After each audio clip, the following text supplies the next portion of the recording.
Assalamualaikum warahmatullahi wabarakatuh. Selamat berjumpa kembali dengan saya, Bu Riza Fitria. Hari ini kita akan belajar tentang IPA, materi klasifikasi makhluk hidup. Anak-anak, sebelum kita mulai pelajaran, masih bersemangat ya?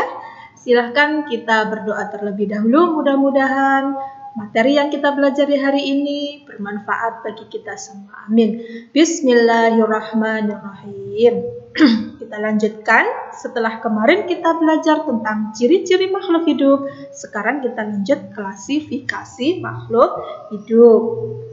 Adapun kompetensi dasar yang akan kita capai pada pertemuan kali ini adalah kalian atau siswa dapat mengklasifikasikan makhluk hidup berdasarkan ciri-ciri yang dimilikinya. Nah, ayo belajar klasifikasi. Kita tahu bahwa di bumi ini begitu banyak makhluk hidup atau disebut dengan keanekaragaman hayati makhluk hidup.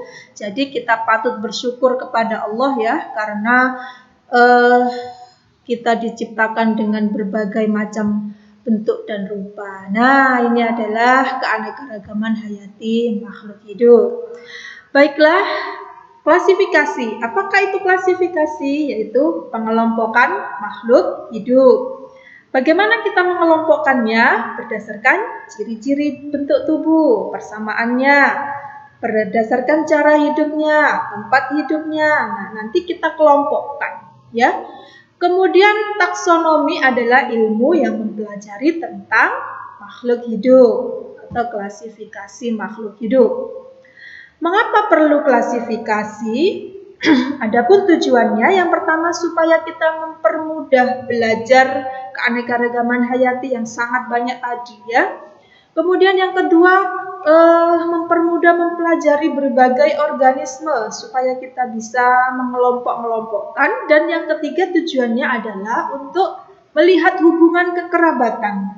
Jadi setiap makhluk hidup itu ternyata punya hubungan kekerabatan. Jadi nanti kita kelompok-kelompokkan supaya kita tidak kesulitan dalam mempelajari makhluk hidup.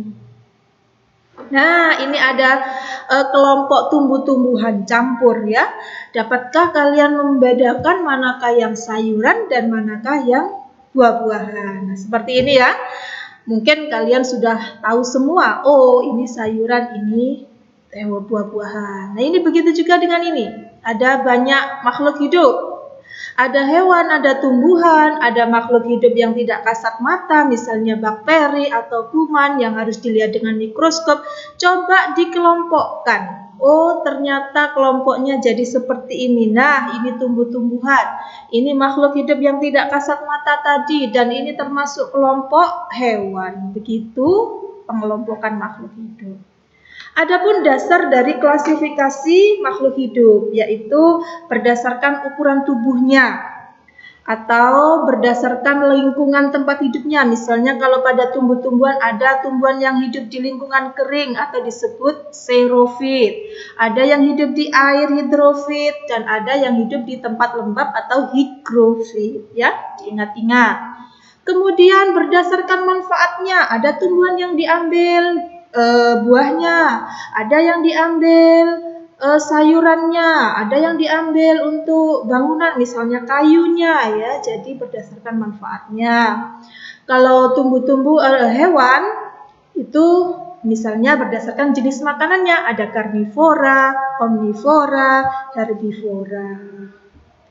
Ini perkembangan klasifikasi makhluk hidup. Awalnya dulu hanya dua, pengelompokannya hanya dua, yaitu tumbuh-tumbuhan dan hewan ya. Setelah tahun berganti tahun mengalami perkembangan sampai sekarang ada 6 kingdom atau 6 kerajaan. Yang akan kita pelajari nanti adalah 5 kingdom ya.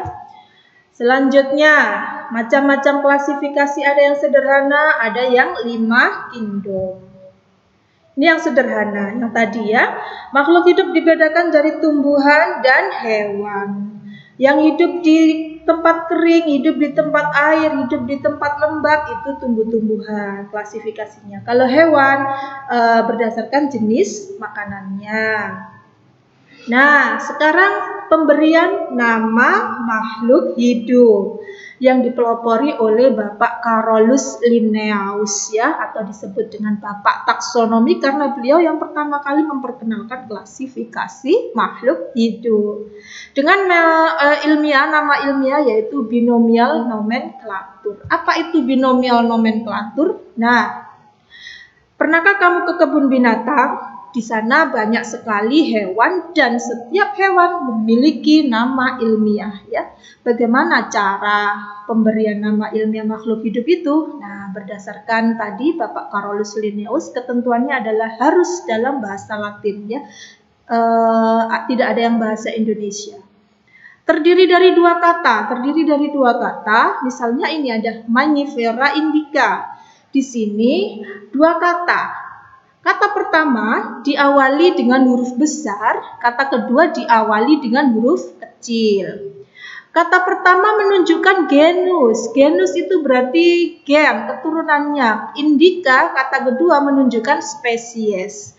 Dicetak miring atau biasanya digaris bawahi. Kemudian ini yang 5 kingdom ya, yang akan kita pelajari selanjutnya. Urutan taksonomi ya, jadi pemberian nama makhluk hidup tadi berdasarkan urutan taksonominya. Takson itu berarti urutan pemberian nama ini ya. Jadi harus urut, tidak boleh sembarangan. Ini sudah urut dari yang paling besar yaitu kingdom, yang paling luas, dunia atau kerajaan ya. Filum atau divisi ini berikutnya. Makanya di sini dibuat supaya mudah dihafal, kita singkat divisi, klasis, ordo, family, genus, spesies. Ges. Supaya kalian mudah menghafalnya ya. Yang pertama kingdom, ges. Begitu ya seterusnya. Nah, contoh. Di sini ada manusia.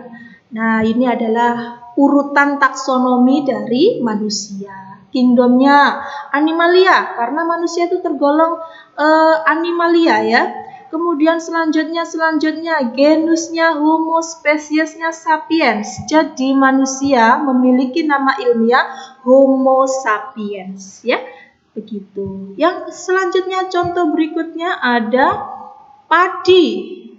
Nah, kingdomnya plantae karena padi termasuk tumbuh-tumbuhan ya, plantae, sampai genusnya Oryza, spesiesnya Sativa, maka nama ilmiah dari padi adalah Oryza sativa. Begitu ya. Kembali sebentar. Diingat-ingat, di sini dicetak miring, kata pertama diawali huruf besar, kata kedua diawali dengan huruf kecil ya. Nah, ini yang 5 kingdom tadi anak-anak. Plantae, Fungi, Animalia, Protista, dan Monera. Yang akan kita pelajari nanti setelah materi ini ya. Penulisan nama Latin secara tepat, contoh Blinjo, Gnetum, Gnemon. Kata pertama diawali huruf besar, kata kedua diawali huruf kecil. Durian, Durio, Zibatinus. Kata pertama diawali huruf besar, kata kedua diawali huruf kecil. Seperti itu ya. Kamu perhatikan gambar berikut ini. Coba kamu cari hubungan kekerabatannya. Nah, ternyata memiliki nama depan sama ya, genusnya sama, tetapi spesiesnya berbeda. Jadi ternyata ketiga hewan ini masih memiliki hubungan kekerabatan ya. Begitu. Nah, coba ini juga carilah kekerabatannya. Nah, sekarang tugas kalian adalah tulislah nama Latin yang benar. Di sini ada nama Indonesianya, ini nama Latin yang salah. Coba kamu benarkan cara penulisan nama ilmiah makhluk hidup ini secara menurut Carolus Linnaeus tadi ya. Kata pertama diawali huruf besar, kata kedua diawali huruf kecil, dicetak miring. Begitu ya. Nanti ditulis di buku tulis, kemudian difoto, kirim ke WhatsApp group atau ke Edmodo. Seperti itu ya. Ini tugas hari ini. Demikian dari Bu Riza. Apabila ada pertanyaan, silakan ditanyakan di WhatsApp group. Dan selamat belajar. Semoga tetap sehat ya. Stay at home. Wassalamualaikum warahmatullahi wabarakatuh.